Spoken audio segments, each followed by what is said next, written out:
Bienvenue mesdames, messieurs dans Choc d'idées, votre magazine de la réflexion sur l'actualité. Je suis très content de vous retrouver pour cette deuxième saison.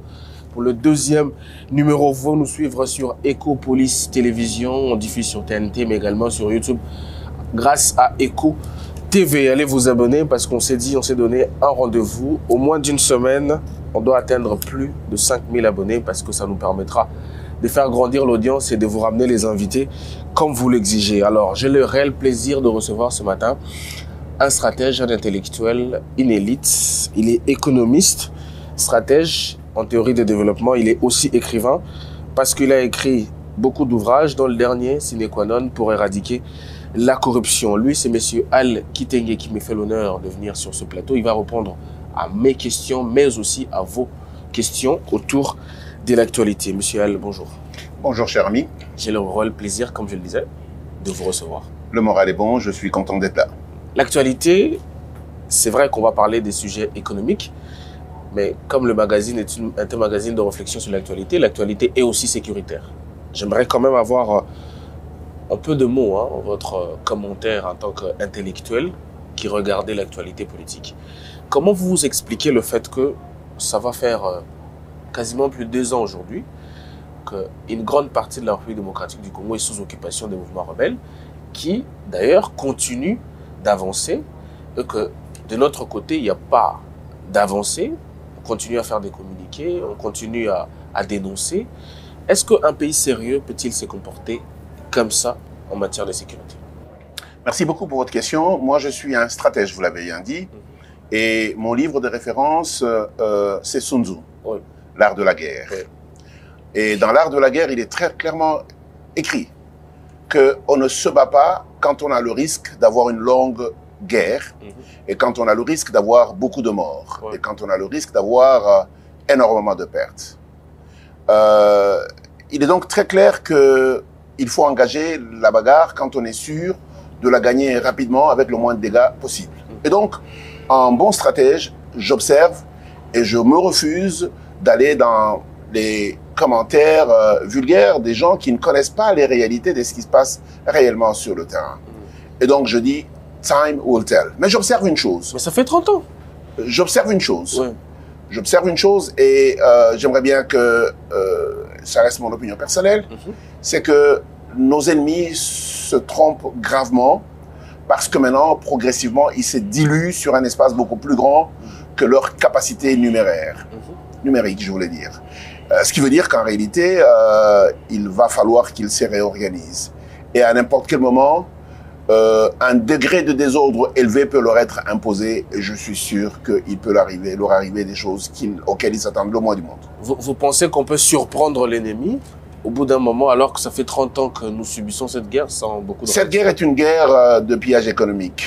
La réponse à cette guerre est une réponse structurée économique de la RDC. Et je crois simplement que de plus en plus et de manière progressive, le gouvernement est en train de comprendre qu'au-delà de l'art militaire, l'art de l'économie est très important. Donc pour vous, la solution est aussi économique? Elle est surtout économique. Surtout économique pour finir. Absolument. Et qu'est-ce qu'il faut faire exactement? Il faut remplacer l'économie de guerre par une guerre économique. C'est tout ce qu'il faut. Et comprendre qui peut. La guerre économique. Vous voulez pas en dire plus? Je ne peux pas en dire plus, c'est pas mon boulot.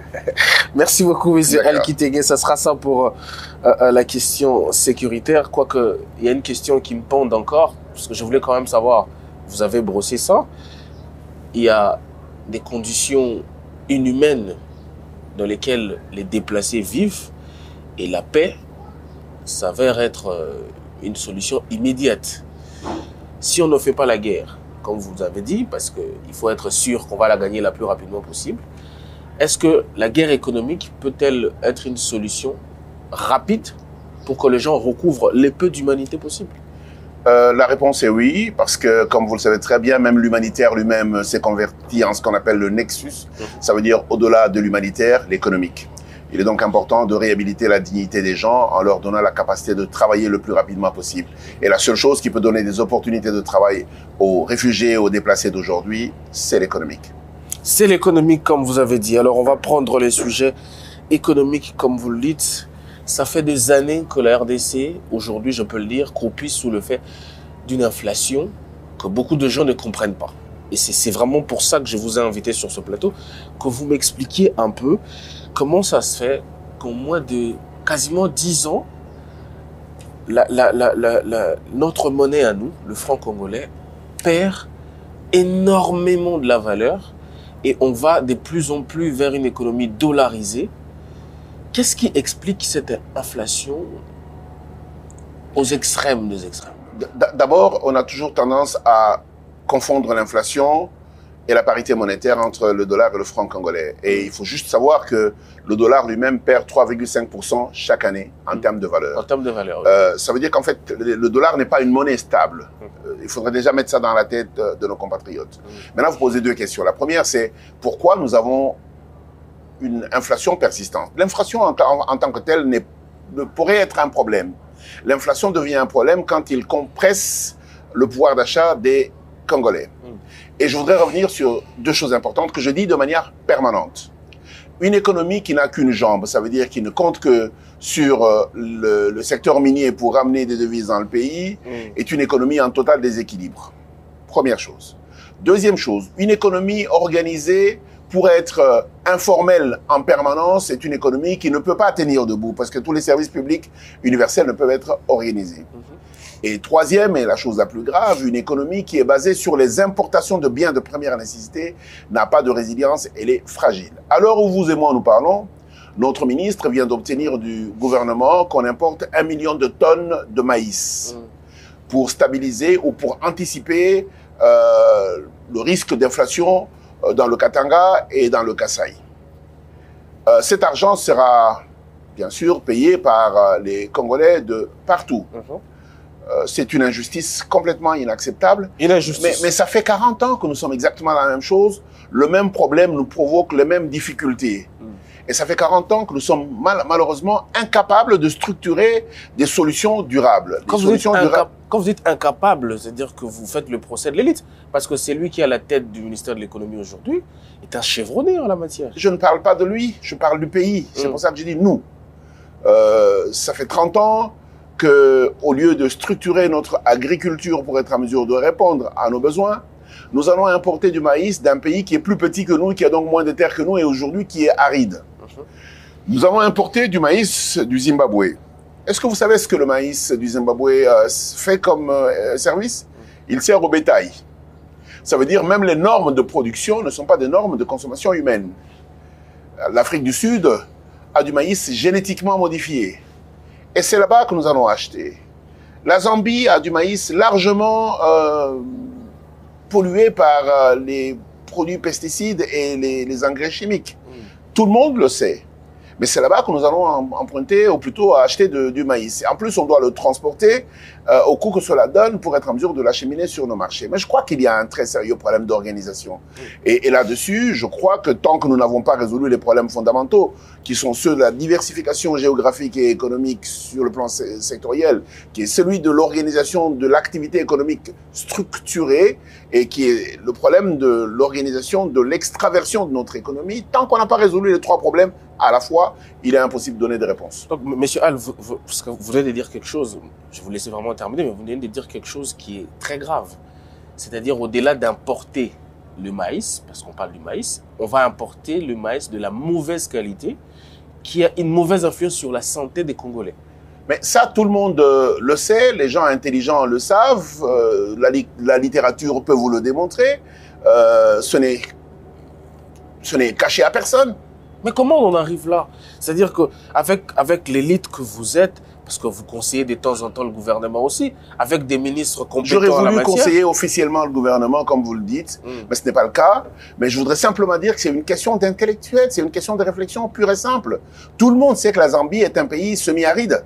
Tout le monde sait que le Zimbabwe est un pays semi-aride. Tout le monde sait que l'Afrique du Sud est semi-désertique. Tout le monde le sait. Et tout le monde sait très bien que la Zambie consomme un petit peu de maïs dans la nourriture, mais la grande partie du maïs au Zimbabwe, c'est pour les animaux. En Afrique du Sud, le maïs, c'est exclusivement pour les animaux. On doit juste être sérieux et savoir ce que l'on veut. Mais si c'était arrivé une fois, moi, je comprendrais. Mais chaque année, nous avons exactement le même problème.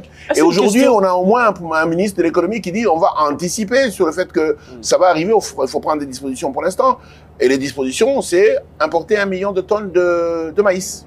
Est-ce que c'est une question de coût d'achat? C'est-à-dire qu'on n'a pas assez de moyens pour aller, ne serait-ce qu'acheter du maïs de la bonne qualité? Non, c'est une question de planification, je vous le dis, depuis 20 ans. C'est une question de planification. Quand vous savez ce que vous voulez, vous planifiez et vous regroupez toutes les ressources humaines, financières, les terres, la technologie, le savoir-faire. Vous les mettez au service de l'économie du pays. C'est de ça qu'il s'agit et ce n'est pas compliqué. Et pour quitter le stade de l'importation économique, que faudra-t-il faire? Il faut produire à l'interne? Si oui, ça va prendre combien de temps? C'est 4 mois pour produire du maïs, mon cher ami. 4 mois. Simplement. Et il faut simplement être en mesure de s'organiser pour être en mesure non seulement de produire, mais de savoir stocker, de savoir garder pour être en mesure de pouvoir alimenter le marché de manière intelligente. Ça veut dire qu'entre le gouvernement Sama Lukonde II et le gouvernement Assouline, on aurait pu... Je vous dis, ça fait 30 ans ou 35 ans que nous faisons exactement la même chose. C'est comme ça que je pose la question. Ça veut dire qu'entre le gouvernement Sama Lukonde II et le gouvernement Soumina, on aurait pu produire nos propres maïs. Mais je vous dis depuis longtemps, et l'année dernière encore, quand le ministre Kamere est allé avec une délégation de 7 ministres, j'avais trouvé ça insultant pour notre population, et je l'ai dit. Mais ça me fait mal au cœur de pouvoir redire la même chose aujourd'hui. Et donc, encore une fois, comme je vous le disais tout à l'heure, c'est une question de planification. Quand vous dites entre deux gouvernements, on aurait pu, mais il lui fallu planifier. C'est rien que ça. Donc, tout ce qu'on manque, c'est un plan. C'est planifié, c'est tout. On n'a pas un plan de développement agricole, on ne l'a pas. Et on n'a pas un plan de développement de tout ce qui est alimentaire, on ne l'a pas. Et donc, en permanence, on importe du pioli, on importe du poulet, on importe de la viande du Brésil, on importe du maïs de partout. C'est juste fou, mais c'est ce que nous faisons. C'est comme ça qu'on vit. Même en période de fin d'année, quand on décide de distribuer le riz, le maïs et tout le reste, on sait qu'on va le faire. En janvier, on sait qu'en décembre, on sortira l'argent de l'État pour faire des colis et même ça nous vient du Brésil. Mais comment dans ces conditions-là, où nous ne produisons pas, où on exporte quasiment 80% de ce qu'on consomme... Non, on importe. On importe, pardon, 80% de ce qu'on consomme. Comment est-ce que dans ces conditions-là, les politiques peuvent faire des promesses de création d'emplois? Ben, c'est ce qui est justement contradictoire. C'est pour ça que je pense que personne n'écoute le chef de l'État. Il nous a dit qu'il nous faut travailler à la base et il a mis son premier palier dans les 145 territoires et il a lancé l'idée de pouvoir aller au développement de proximité en donnant à nos frères qui n'ont jamais reçu les services publics, du service de l'État et des financements de l'État. Mais regardez, tout le gouvernement, il n'est pas organisé pour répondre aux besoins des 145 territoires. On est encore dans l'ancienne configuration. Regardez l'ANAPI, le FPI et tous les autres organes de l'État, ils ne se sont pas réorganisés pour être en mesure de répondre à ce besoin. Et donc aujourd'hui, lorsque vous regardez notre action, elle est encore éminemment urbaine. Comparez simplement à Kinshasa, regardez le petit Kinshasa qui est là où nous sommes, vous et moi, et regardez le Kinshasa rural qui est plus grand que le reste. Mais regardez la différence et vous posez-vous la question de savoir pourquoi il n'y a pas d'eau, pourquoi il n'y a pas d'électricité, pourquoi il n'y a pas d'activité dans la partie périurbaine de la ville de Kinshasa. Ce qu'on a à Kinshasa, on l'a de manière beaucoup plus grave sur le reste du pays. Et je pense que c'est juste une question de bon sens. Et c'est dramatique que nous n'arrivions pas à avoir du bon sens. Et ça a l'influence sur la valeur de notre monnaie. Mais tout ce que nous avons dans la monnaie n'est que le reflet de l'économie.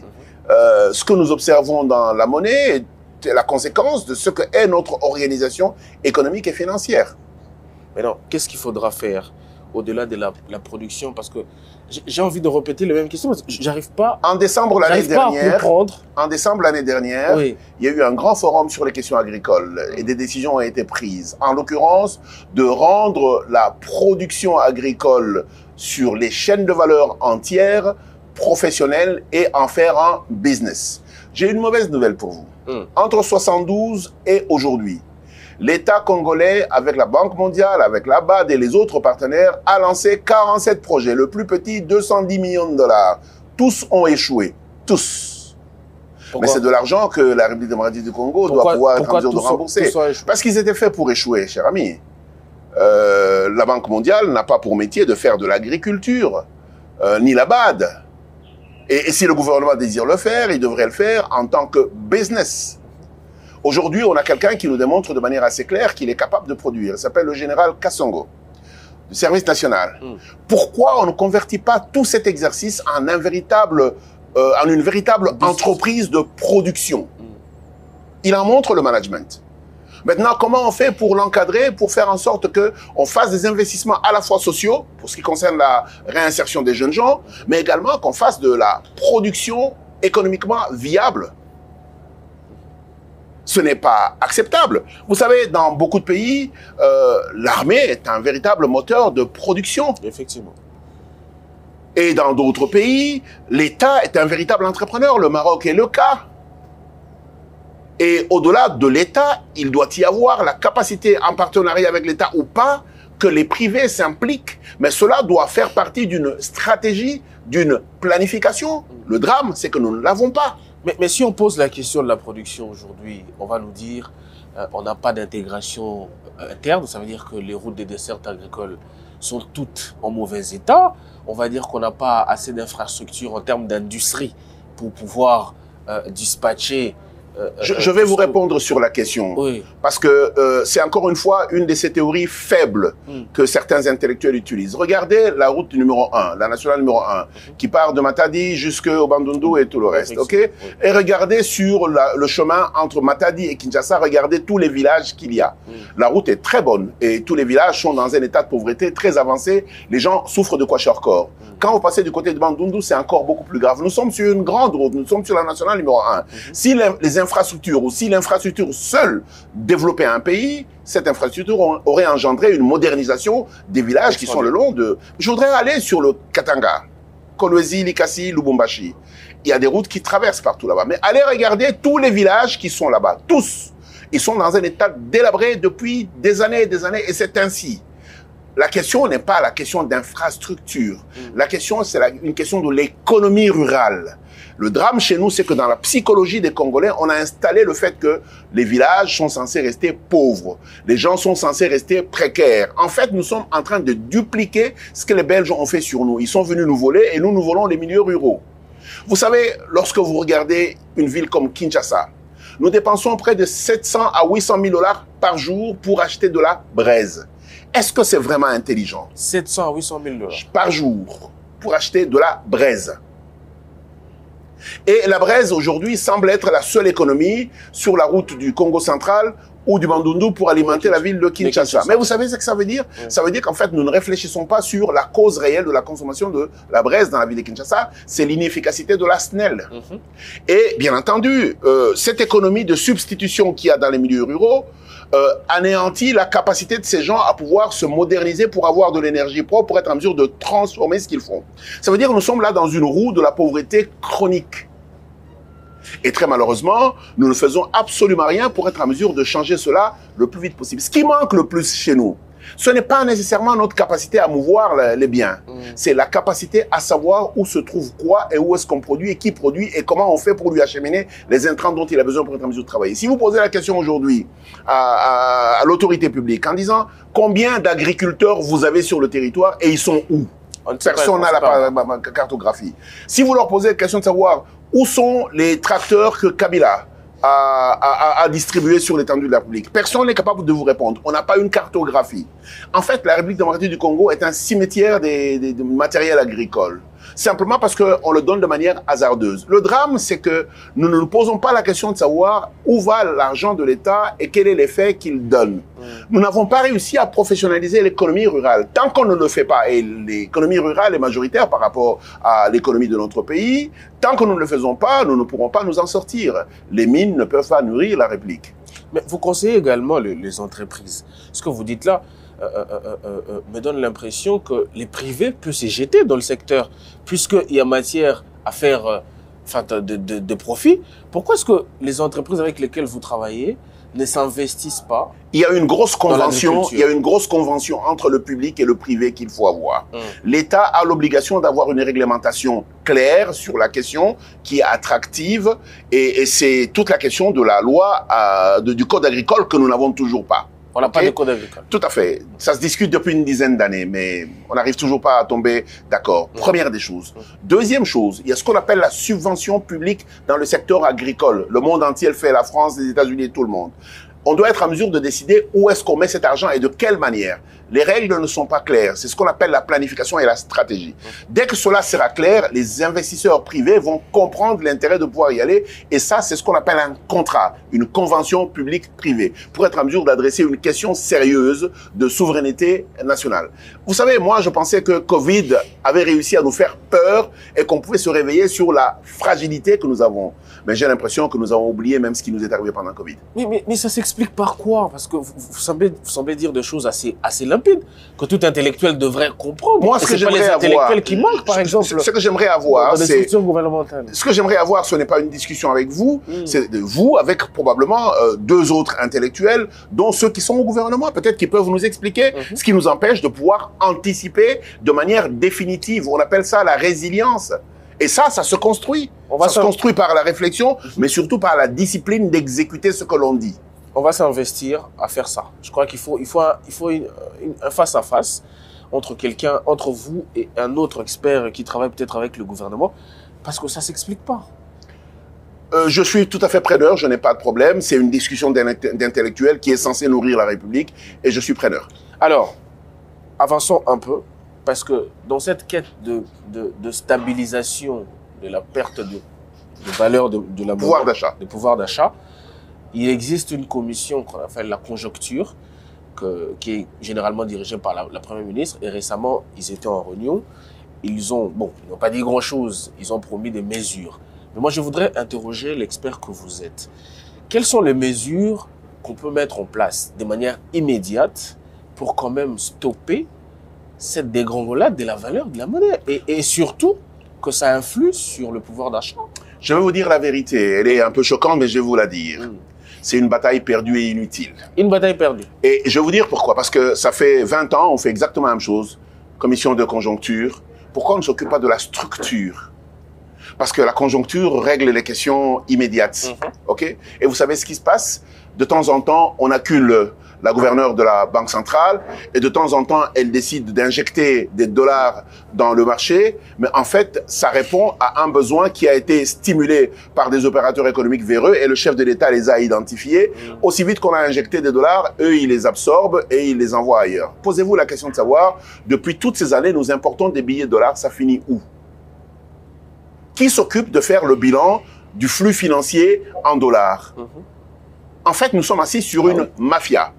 En fait, en réalité, il y a des gens qui manipulent ce qui se passe sur le marché des biens de consommation parce que, comme vous le savez très bien, ce sont les mêmes qui contrôlent les importations et la distribution. Ils peuvent donc réchauffer le marché pour être en mesure de pouvoir réchauffer la monnaie, pour être en mesure d'attirer l'injection des devises qui nous viennent du secteur minier. Ça, c'est dans quel secteur bancaire? Est-ce que c'est des banques? Non, ce n'est pas la banque. Vous savez très bien que ça se passe dans la rue. Mais nous avons quand même aussi quelques banques qui sont délinquantes. Vous savez, par exemple, qu'il est limité à 10 000 $, le retrait à la caisse. Allez regarder, allez vérifier ce qui se passe. Vous allez vous rendre compte qu'il y a des gens qui retirent 100 000, 200 000, 3 millions, 4 millions. Et l'un des indisciplinés également, c'est notre propre banque centrale qui sort de l'argent, 200 000, 300 000, 2 millions de dollars. On a vu des images très claires avec le Sénat, avec des paquets d'argent sur la table. Avec les boxeurs congolais. Et tout ça, c'est des choses qui tiennent à l'indiscipline. Et si nous ne faisons pas attention à ça, ça va être un véritable problème chronique. En fait, les Libanais et les Indiens ont compris la question. Donc, comme ils maîtrisent le jeu, c'est eux qui jouent sur la distribution des biens de première nécessité. Ils peuvent réchauffer ou refroidir le marché. Et ils savent qu'à un moment donné, pour répondre à la partie cosmétique de notre finance, ça veut dire la partie visible, la monnaie, le gouvernement va trembler parce que, encore une fois, ils maîtrisent les médias en plus, hein, donc ils sont capables de faire du bruit sur le fait que la monnaie perd de la valeur. Et le chef de l'État les a identifiés, il les appelle des hommes d'affaires impénitents et délinquants. Et je pense qu'il est important que nos services de renseignement ouvrent l'œil, que la police économique ouvre l'œil, que le gouvernement se pose la question de savoir comment est-ce que nous avons organisé notre économie, comment les biens arrivent-ils à la frontière, comment sont-ils distribués, et que nous soyons en mesure de laisser la place à une économie structurée plutôt qu'à cette économie que je déplore, l'économie informelle, parce que quand tout est dans l'informel, vous ne savez pas contrôler, vous ne savez pas qui fait quoi. Et je pense qu'à partir du moment où on va maîtriser l'information économique, il va être possible de prendre des décisions. Donc, encore une fois, les décisions de surface que l'on prend au niveau du comité de conjoncture ne résoudront aucun problème parce qu'ils ne l'ont pas résolu les 20 dernières années. Et il n'y a absolument rien de nouveau que l'on va faire qui va changer la question. Et donc, il faut qu'on arrête de mettre de la pression à la gouverneure de la Banque centrale. Il faudrait qu'on regarde le ministère de l'économie, mais également qu'on soit en mesure de pouvoir regarder le ministère du commerce. Parce que le problème est dans la réalité économique de notre pays. Ce que vous dites me donne l'impression qu'au bout d'un moment, on va devoir faire un break parce que on prend les cas, par exemple, de hommes d'affaires mafieux, comme les a identifiés les présidents de la République. Qu'est-ce qu'on est en mesure exactement de faire pour les discipliner? Est-ce qu'ils ne viennent pas en raison de ces réseaux mafieux-là? Est-ce que si nous structurons réellement les choses, on aura une population qui a assez de pouvoir d'achat pour attirer vraiment les investissements? Le problème n'est pas que les gens aient le pouvoir d'achat. Le problème est que les gens travaillent. Et quand ils travaillent, ils gagnent des revenus. Ils peuvent donc les dépenser viablement et alimenter l'économie. Je voudrais juste vous rappeler un principe simple, c'est que chaque fois qu'on achète des biens importés, on finance le travail dans le pays d'où viennent les biens. On paye les impôts et les taxes dans ce pays-là. C'est ce que ça veut dire. L'intelligence élémentaire veut que nous soyons en mesure de financer notre propre production, notre propre travail. C'est un paradigme qu'il faut simplement changer. Et ça, c'est une décision. Un pays comme le Cameroun vient de terminer son forum sur ce qu'ils appellent l'import-substitution. Ça veut dire qu'ils se sont rendus compte aussi que pendant très longtemps, ils ont été piégés. Et donc, ils ont décidé en disant, nous allons désormais acheter local. Et donc, ils ont décidé que du meuble aux biens de consommation classiques, ils vont privilégier les biens locaux. C'est une décision qu'il faut prendre. Comment faire ça? Ça veut dire quoi? La préférence nationale? Les devises que nous avons aujourd'hui nous viennent du secteur minier. Ça veut dire qu'en fait, le secteur minier est épuisable. L'intelligence voudrait que nous soyons responsables avec ce qui nous vient d'un secteur épuisable. Que l'on soit en mesure de dépenser nos devises avec intelligence et responsabilité en pensant aux générations futures. Ne sortir de devises que pour acheter ce que nous ne pouvons simplement pas produire localement. On ne peut pas être noyé dans les eaux et avoir autant de poissons et importer d'une piodie d'un océan que nous partageons avec les gens qui nous envoient du poisson. Il y a quelque chose qui ne marche pas. Donc, au lieu d'acheter de poissons avec nos devises, il faut acheter peut-être des matériels de Aussi simple que ça. C'est vous qui avez tiré la conclusion. Et la même chose pour l'agriculture, la même chose pour l'élevage. Et c'est ce qui n'est pas fait depuis 20 ans. Ça fait une soixantaine d'années qu'on est indépendant et très malheureusement, nous continuons à faire exactement la même chose. Je me mets à la place de celui qui nous suit.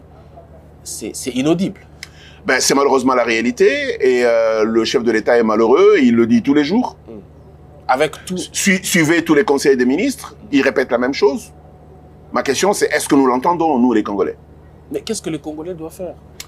Je vous le dis encore. Parce qu'on a confié la gestion économique doit être confiée aux experts que vous êtes, aux experts qu'ils sont.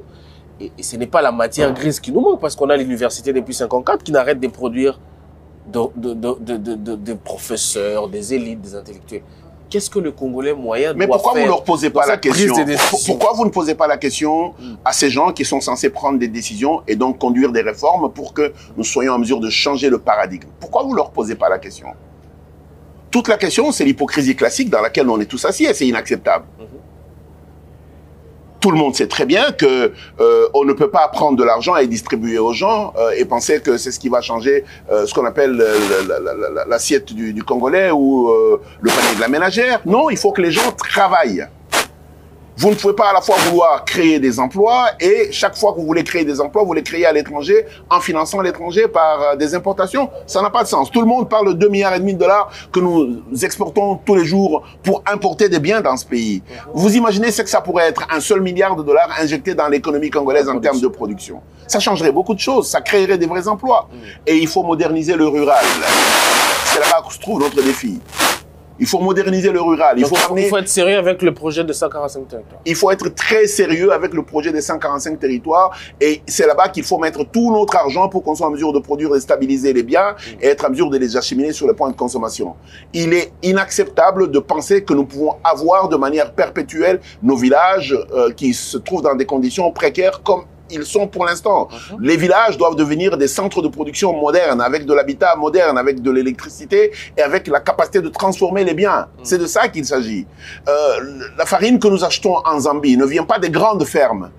Elle vient des millions de fermes de petite taille, des fermes familiales, mais qui sont organisées dans un concept classique connu.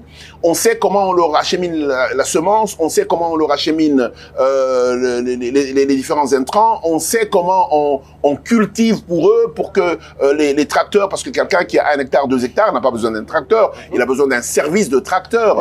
Et on sait comment les moniteurs agricoles sont dispersés. Aujourd'hui, les drones passent pour être en mesure de faire les inspections.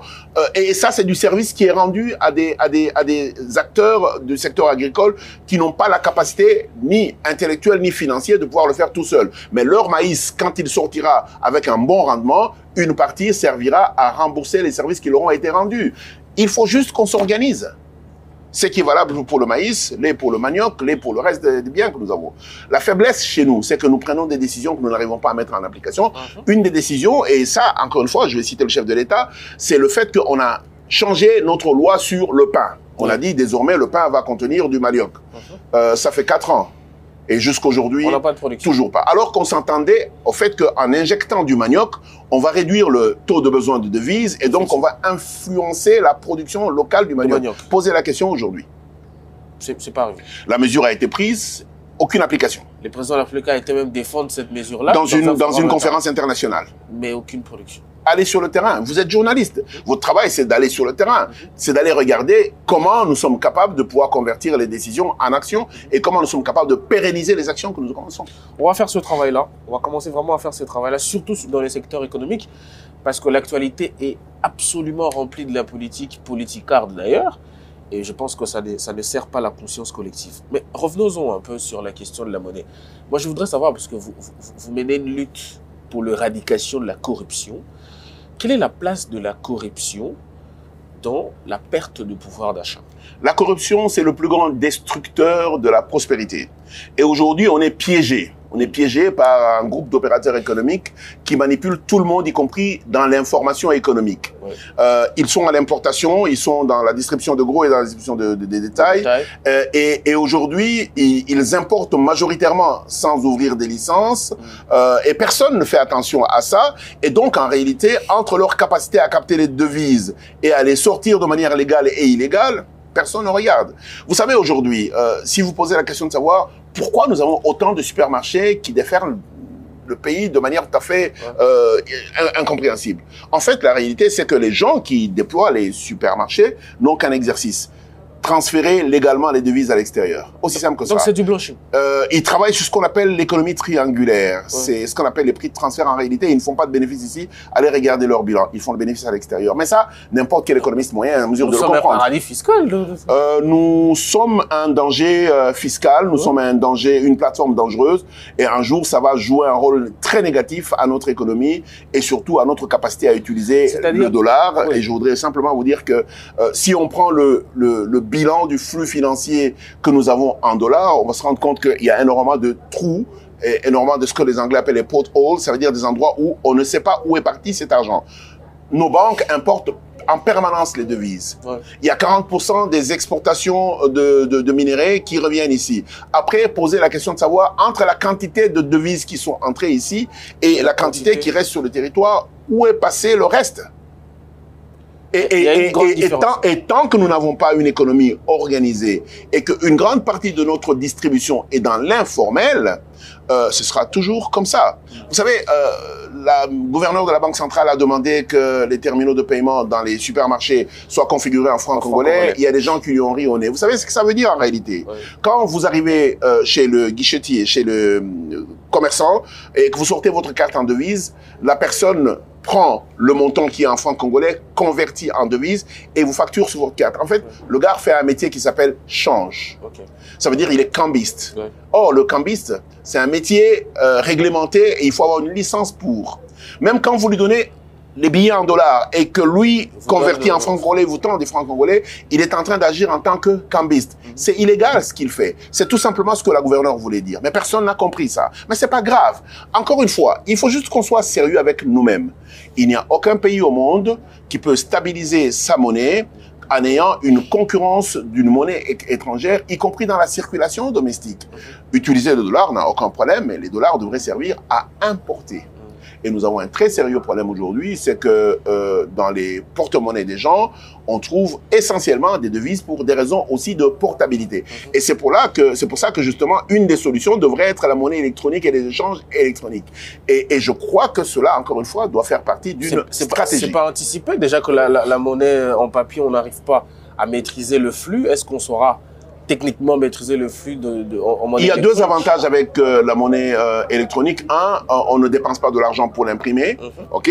Deux, elle laisse des traces partout où elle passe. Et donc, on a plus de capacité de compréhension de ce qui est en train de se passer sur le plan économique. Il y a quand même une vague d'intellectuels qui préconiserait la solution d'entrer dans une zone économique. On peut prendre les francs CFA et tout.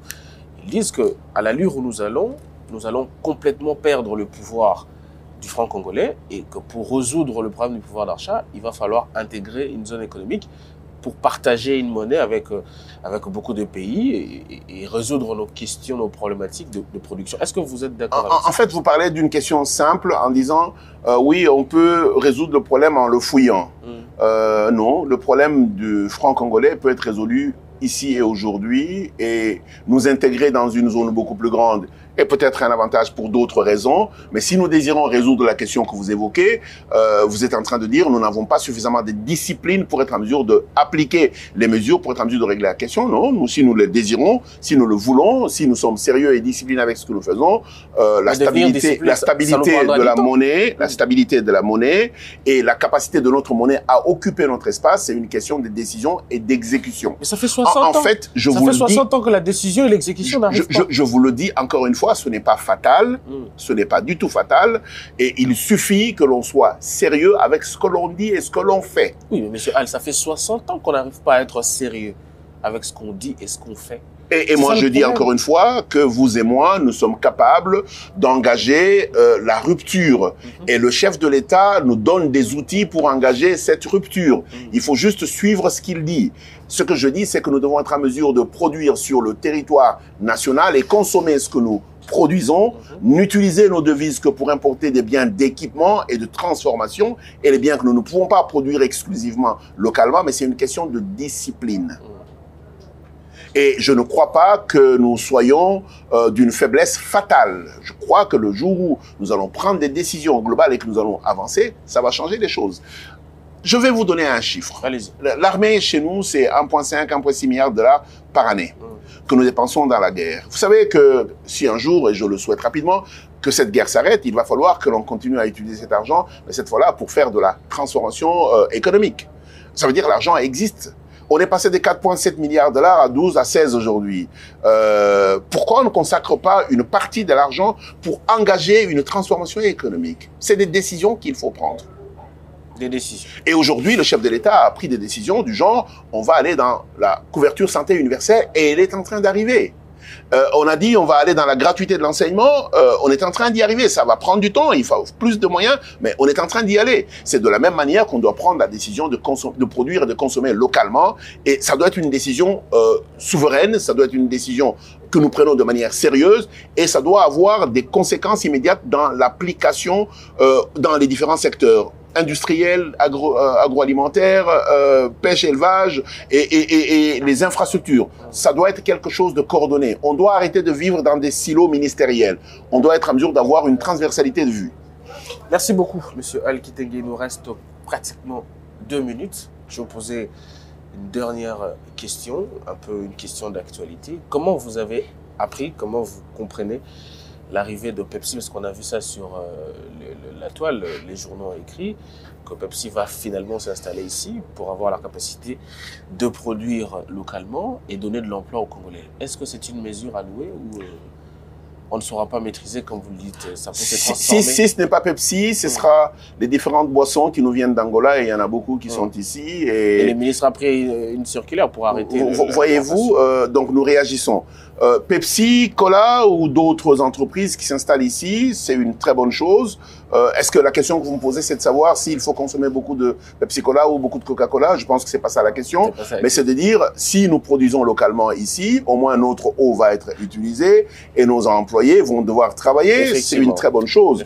Et si en plus nous pouvons produire pour exporter, parce que c'est ça la vocation de la zone économique spéciale, c'est d'exporter, ce sera une excellente chose parce que ça peut nous ramener des devises dans le pays. Et je reviens du Bénin la semaine dernière et j'ai eu l'opportunité d'aller visiter leur zone économique spéciale, la zone industrielle. Elle est 10 fois plus dynamique que la nôtre et je souhaite beaucoup que la nôtre accélère la capacité à pouvoir attirer ici des investisseurs. Mais savez-vous que notre zone économique spéciale n'a pas suffisamment d'énergie? Encore une fois, une question de planification. Quand vous voulez faire des choses, il faut être en mesure d'anticiper sur les différentes contraintes. C'est comme ça qu'on gère le risque d'échec. Donc, en conclusion, on peut dire que notre économie souffre de planification, d'organisation, donc en gros des problèmes d'hommes. De planification. Je pense simplement que au-delà de la conférence nationale et politique, il faudra qu'un jour nous ayons une conférence nationale économique, mais aussi qu'on ait une conférence nationale citoyenne pour qu'on se décide de comment on vit ensemble. Merci beaucoup, Monsieur Al Kitenge. C'était un plaisir de vous recevoir. D'accord. J'espère que vous reviendrez quand on aura d'autres questions en matière économique à vous poser pour éclairer la lanterne de ceux qui nous suivent. Au service de la République. Planifier, organiser notre économie et être sérieux avec nous-mêmes. Telles sont les conclusions de mon invité de ce matin. Mesdames, Messieurs, cette émission est terminée. Je vous remercie de l'avoir suivi. Vous pouvez le retrouver chez Ecopolis Télévision et sur YouTube Eco TV. Allez regarder, allez vous abonner surtout pour que nous ayons la possibilité de vous ramener les invités que vous désirez. Je rappelle que j'ai reçu pour vous Monsieur Al Kitenge qui est économiste, expert en théorie des bonnes gouvernances, écrivain également. Allez lire son dernier ouvrage en date sine qua non pour éradiquer la corruption. Quant à moi, je vous retrouve très prochainement avec les mêmes plaisirs, mais surtout avec d'autres invités.